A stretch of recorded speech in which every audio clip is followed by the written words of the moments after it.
business, it all, of course, boils back down to revenue and pipeline. But the leading indicators, as you noted, need to change when you start rolling out programs like this to say, are the tactics working on that path to pipeline?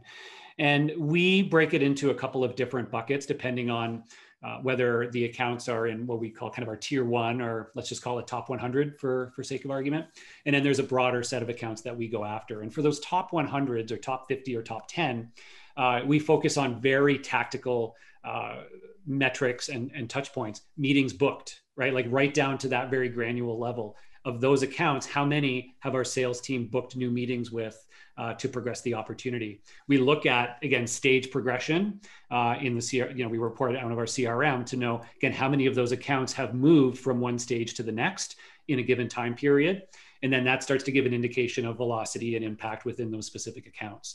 So that gets super tactical because when you got a smaller list, right, it's like everyone matters and you're kind of obsessing over those little nuances.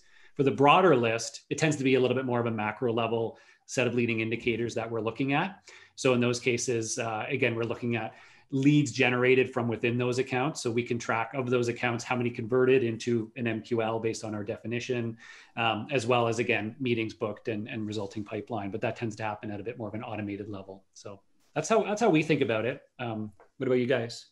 I would just add to that in terms of some other leading indicators for us is so engagement at the account, whether or not that's an MQL or not, but just number of contacts that are engaging with these campaigns, and also account penetration. So we kind of try to create a scope of how many people, how many target buyers do we have within that organization, and how many of those have we been able to engage in a certain period of time.